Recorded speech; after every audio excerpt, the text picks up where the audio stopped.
So an online resource I'll be using in my lesson is Socrative. It's a place where teachers can create quizzes or exit tickets or fun review games. It's free to sign up.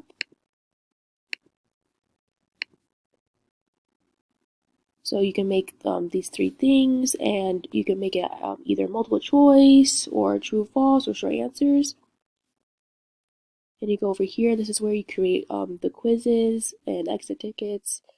And for students to access it, they have to log in as a student and put my last name as the room name, and then they'll be directed to the quiz or exit ticket. Teachers can also use this to as a pre-assessment, so they can make the quiz anonymous, so teachers don't know like how each student did, but the overall class and what their understanding of the quiz is, or students can't put their name in, and then the teachers will know the results of each student. This is the reports. This is where teachers will know the results. And I actually use this one in my classes this semester, and I think it's a really good resource for teachers to use, and it's free, so that's great.